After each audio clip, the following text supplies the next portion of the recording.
So without any further ado, please welcome Karl. So, to kick it off, I just thought I'd tell you a little bit about me. So my name's Karl and I'm the Managing Director for Xennox Diamonds. We're a 40-year-old second-generation family business. And I think I've got one of the best jobs in the world. You see, I specialize in making women happy for a living with beautiful diamonds, and I make the guys look like the hero in the process. All right, so that's like a pretty cool job, right? So I'm very passionate about what I do, so you probably hear that come through what I'm talking about tonight. But I spent 10 years in the military as an artillery captain, so I'm very direct, and I love to go probably at a fast pace. But I do love question and answers. So if you have a question, I'm all for raising up your hand and asking me if you want to deep dive a little bit further. You're more than welcome to do that. So who here could probably tell me an amazing experience that they've had just recently, whether it's in a restaurant or a shop that they walked into? Amazing. No. Oh, maybe one. Okay. How about a terrible experience? Can anyone think of at least a terrible experience? Yeah, there's a few more hands that go up in the air when I ask that question. Just recently I was in one of the shopping centres in Carindale. It was about 3 o'clock in the afternoon, and I walked into this shoe store. And I walked in there and there was a lady on the phone. She was the only lady in the shop. She was on the phone and she was talking to someone that wasn't work-related. Because you could hear that whole, yeah, that's what you're doing Saturday night. Okay, great. And I'm there standing in front of her, waiting to be served. And she's looking at me like, what are you doing interrupting me? So after about 3 minutes, she puts down the phone and she says, so what do you want? And I said, well, I was coming in to buy some shoes, but now I'm not. And I just walked out again. Now you contrast that to a wonderful experience that I had just recently at Restaurant Tartufo at the Emporium. Who's been there? Great service. That guy had me ordering sides and everything before the main course came that I didn't even think that I was going to order. And I thanked him for it at the end of it. And that is the difference between offering phenomenal service for your clients is when you give that to them, they'll thank you for it. They're happy to pay more and thank you for it. So tonight I'm going to quickly talk about 3 main topics.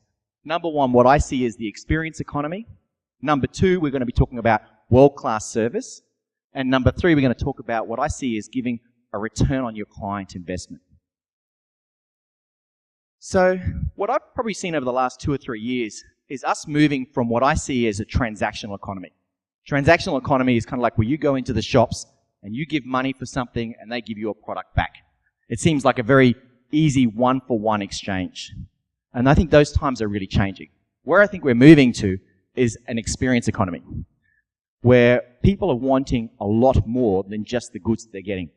Like when you bought your first Apple products, who's here an Apple user? Yeah, great.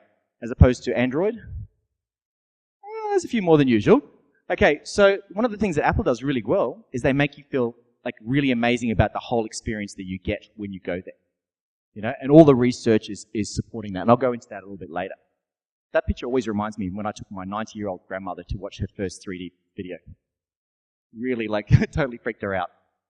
So the question I'd ask here in the room is, who here thinks that they offer amazing, not just good or average, who here thinks that they offer really amazing service in their businesses? Okay? There's an interesting study done in the US recently where they surveyed a number of businesses and they asked them who here offers better than excellent, like amazing and awesome experiences. Who does that? And they found that 80% of those businesses actually rated themselves as giving 80% saying better than awesome. Okay? Now, funny thing is when they actually surveyed the individual clients of those businesses, guess what they found out? Who here thinks that they found out that maybe 50% of those people offered awesome service? 50%? How about 30%? How about 20%? 10? Less than 10. Congrats to the people in the room who said less than 10. 8% actually, from their clients, actually said that they gave better than excellent service. So there's a real discrepancy there between what people think as business owners they're delivering to their clients and what their clients are actually expecting in return. Who here has heard of the Net Promoter Score? Great. So basically, if I asked you how likely, or your clients asked, how likely are you to recommend your business to one of their family or friends? On a scale of 1 to 10, 10 being the most likely, 0 being it's absolutely horrible. I'm going to tell as many people as I can that you're horrible. Okay? So what you're ideally aiming for is a 9 or a 10. and you subtract that from the people that couldn't really care either way and the ones that really don't like you. Okay? So if I asked you, who here thinks that if I asked your clients, you would get a 9 out of 10? Well, that's pretty good, right? A 9 out of 10 for the way that you conduct your business on an experience level and how likely you'd be recommended. So 9 out of 10? Of course not. Everybody in this room is a 10 out of 10 because that's why you're here, right? 10 out of 10 is what we're all aiming for. But the interesting thing that they found, and this is a study that I learned recently from the Loyalty Zone, was that if you got a 10 out of 10 experience level, that your clients were 97% they said they would refer, and half of those actually did. Now, when you compare that to 9 out of 10, which also seems like really amazing, there's almost double the amount of people that said they intend to do it. The interesting thing when you break that down is that there's actually a 25% increase from the 9 out of 10 to the 10 out of 10. So who here would like 25% more word-of-mouth clients coming into your business? Okay? So that is why it's important to always aim for a 10 out of 10 experience for your clients. So who would like to know the secret behind what I do with my staff to ensure that we aim for that 10 out of 10 experience? Nobody. No, that's terrible. That's terrible. Who here would like to know what I do with my staff? Yes, please. Okay, great. So I actually aim for 5-star Google reviews. Now, is it about the 5-star Google reviews? No. It's not about the Google reviews. What it is about training the staff to understand what they need to do to ensure that we get a 10 out of 10 experience. So if you go to America, you know how America works, right? If you give amazing service, what do they expect? Tips, right? So they're not going to pay you more just because you're doing an average service, right? So what I aim my staff to do is I aim to get 5-star Google reviews from the clients. Now, we give a little reward in the office. Like sometimes it can be a bottle of scotch. Sometimes it can be dinner or lunch or something like that, or even a cash bonus if that's what they want. But what they have to do is they have to go out there and get 5-star Google reviews from the clients that we serve. And they're always looking for ingenious ways that they can go above and beyond. And they've got latitude to do that. They can give rhodium plating, polishing. There's some autonomy that they can throw in and do to ensure that they achieve that with their clients. Now, when I did this presentation, we had 107 5-star Google reviews. Since I've done that, we're up to now nearly 120. Now, if you were going online and researching, who would you rather go to? The person who's got over 100 5-star Google reviews, or the one that has 2 and one of them says Dodge? Okay, now more than ever, you are who Google says you are. Have you all heard that saying before? You are who Google says you are. Now more than ever, people are going online and they're looking at the Google reviews. So sometimes I always try and make a point when a client comes in and say, how did you find us? Like, what brought you in here? And they'll say, well, I Googled you online. I say, that's great. Did you read the Google reviews? And they say either A, yes, I did. That was obviously a determining factor. Or if they didn't, guess what they're going to do when they go home? They're going to go have a look at the Google reviews. Okay? And when I get a Google review, what I do for a client is I say, have you had a wonderful experience? And the client will usually say, of course, yes. I say, would you mind going online and sharing that experience with somebody else? And if you go online after this event and go and have a look at it, the reviews that they write are really quite wonderful. And it's a great buzz to the team. So if one of my team is giving an amazing experience, they get that first-hand feedback from the client saying how wonderful Rob is or how amazing Lisa is. And it's great for them as well. They get positively reinforced to go ahead and do it again. So, as I said before, where we're moving from that transactional economy into that experience economy is supported by the research. And what we know is that people not only feel happier about the purchases they're making when there's an experience wrapped around it, but they also feel happier long term. Okay? When you buy that new shiny phone, or whatever that is, 6 months later it's just a phone. But if you've had an Apple experience where they, applaud you on the way out, you're going to feel a lot more loyal, and happier about that brand moving forward. Who here thinks that millennials are an important part of the economy moving forward? Did you know in a research that they recently did that 72% said they're likely to increase their spending when there's an experience element wrapped around the purchase? 77% said that they're more like their best experience was when they had it at an event. And 78% said that they're likely to spend more money in the future when there's an experience element wrapped around the product. So what I want you to do is think about these sort of things and think about your own businesses and what you're doing and how you could incorporate an experience element wrapped around your business. You all good? Yeah. So I often say that perspective is one of those funny things. You can never have perspective from the position you're standing at. It always needs to come from another angle. And ultimately, if you're doing the same thinking, you're going to get the same level of results. So one of the things that I looked at was incorporating an experience element into the Xennox business, framework. So some of the experiences that we do is we have a pink diamond experience. So this is where we work with financial planners or accountants, and we talk about investment pink diamonds. Who here would like to know that the diamond that's actually on your finger could be an investment? Yeah? Well, the only diamonds that really do that are the Argyle diamonds from Western Australia. They're actually going up about 25% every year, and Argyle predicts they'll run out in 2018 to 2020. So it's kind of like having a Picasso, If I said to you, you want a Picasso now, can you go to Picasso and ask him to paint another one? No, he's dead, right? So you can't do that anymore. So you have to buy what's available. For someone to buy one, you have to wait till someone sells one. And that's most likely what's going to happen with the Argyle diamond. So we do an education night that's all about the experience around that. We do whiskey tasting nights. Who here likes whiskey? Yeah, so what we do is every month we do a different whiskey. So last month we had Australian whiskies. The month before that we did Japanese. This was one of our Scotch whiskey nights. So we did like the lowlands, the highlands, the midlands. And we talk about what I see as being the three main problems around whiskey. Number one, most people don't know what kind of Scotch they like, whether it's a single or blended. Number two, they don't know what brand they like, whether it's a Macallum, whether it's a Johnny Walker, whether it's the 12 or 15. And the third one, which is the real kicker, is they don't know how to drink it. It's not like in the saloon in the movies where you just knock it back. Okay? There's a whole art form to doing that. So what we do is we teach them. Now, with these experiences, there's no hidden agenda. It's not like you come in for this and we whack you with that. Okay? All it is, it supports our why. And what we love to do is create phenomenal experiences around jewelry. So the whiskey tasting just happens to be in our showroom, which you can see there. That's the beautiful chandelier and everything in the background. So we also do diamond masterclass evenings. This is where in an evening we'll teach you how to grade a diamond in about an hour and a half, where you'll have more knowledge than 95% of the jewelry salespeople that you walk into a jewelry store with. We also do jewelry styling experiences. This is where we work with styling consultants, and we do jewelry store audits of what people wear. A lot of ladies I find, have had the same jewelry for the last 30 years. They're wearing things that no longer support them where they are now. They've grown as a person, and who you are now is not the person that you were 30 years ago.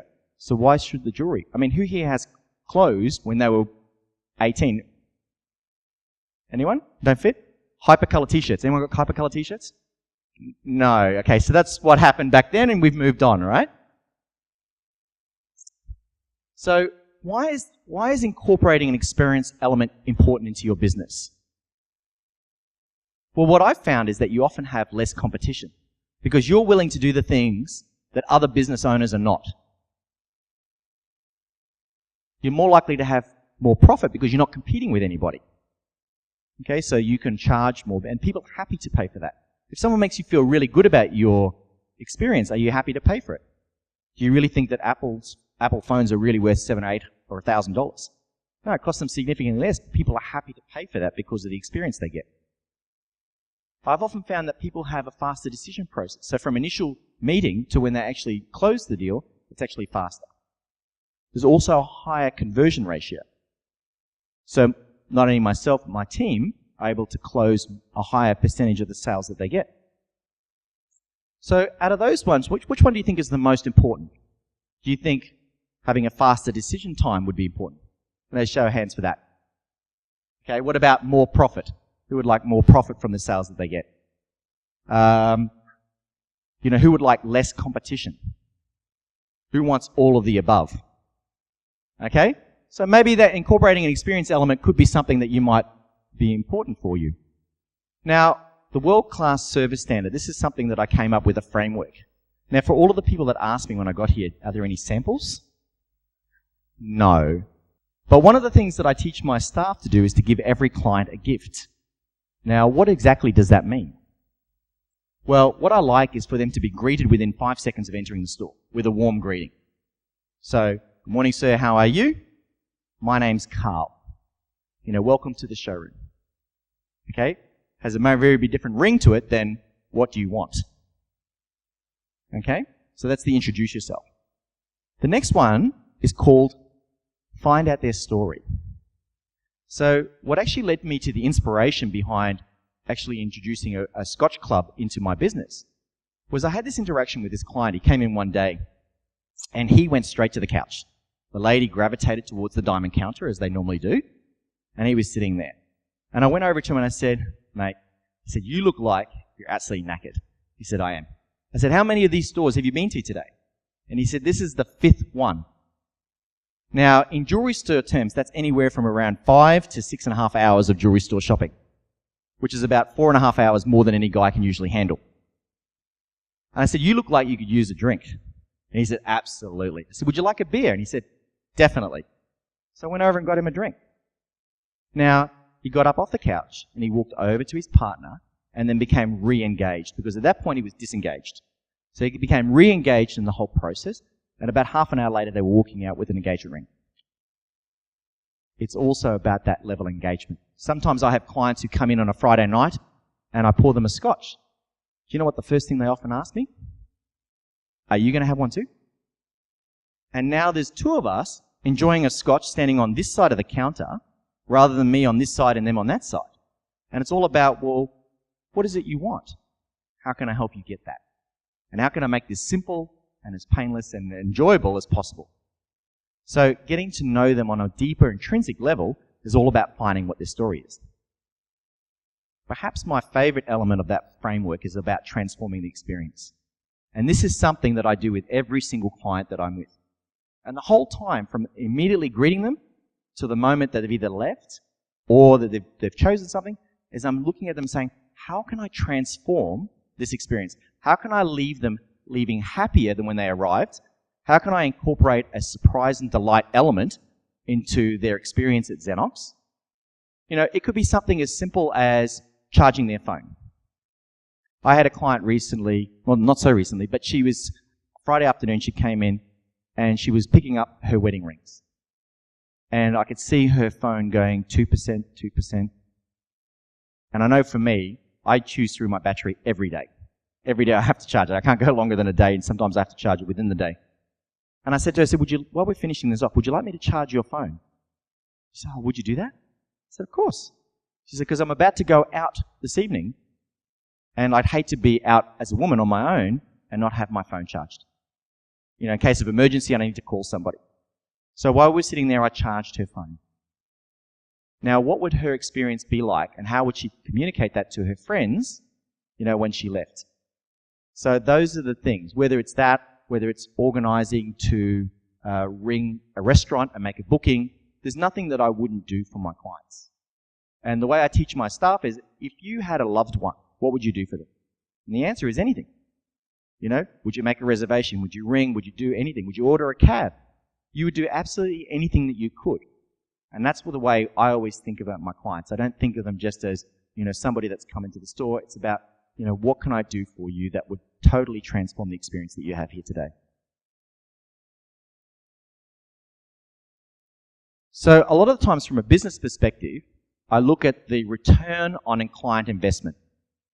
So I look for things within the business, and when I do usually groups like this, and you've been very quiet today, but usually when I do things like this, I ask them, what is something that costs you very little that would mean a lot to your clients if you could do or give away?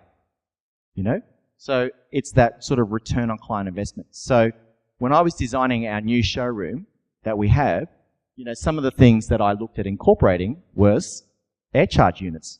That's an air charge where you can just put it on the table and it automatically charges your phone. We have a full complimentary bar. That's the Scotch. That's my pride and joy. That's the Scotch bar there. There's champagne and all the other services that you have. So far tonight we've talked about, why an experienced mindset is really essential in today's business moving forward. We've talked about the value of having a world-class service standard and how ultimately all of you can incorporate that. and ultimately, why you should be looking for your business and the things that you can give away that doesn't cost you very much but means a lot to your clients. So I don't have samples, I'm sorry to say. But I did bring some books. And inside every book there's a special surprise. So I can't tell you what that is. But if you want one of those, you can come and see me after. If you're a fan of social media, you can connect with me on one of these platforms. I do manage them all myself, so I don't outsource that to anybody. So any questions you have, whether it be tonight or otherwise, feel free to ask me there. So before I wrap up, does anyone have any questions? Probably have about 30 seconds. Yes, Deborah. I saw a full-page spread of you in the Career Mail in the business section. How do you stay so far ahead of the market? Because that was a beautiful story about you. It's funny you should say that. One of my people that I aspire to is Richard Branson. And I always remember the story that he gave about why he created the Virgin brand. And he sort of said, basically, I was really unhappy with the way the airlines were at the time. And if I could design the most perfect version of what an experience would be like, what would I do? And that's how he designed basically the Virgin brand for the airlines. And I thought, well, if I was going to design the most perfect version of a jewelry store experience, what would I do? But not just a jewelry store experience, because then I'm only competing with other jewelers. But what if I could offer the most amazing retail experience? Now all of a sudden I'm competing with maybe someone from the Louis Vuitton brand when a lady's thinking, do I spend $3,000 or $5,000 or more at a Louis Vuitton shop, or do I go to Xennox and buy a beautiful diamond that I'm going to have forever? Any other questions? No? Well, it was really great. Good fun.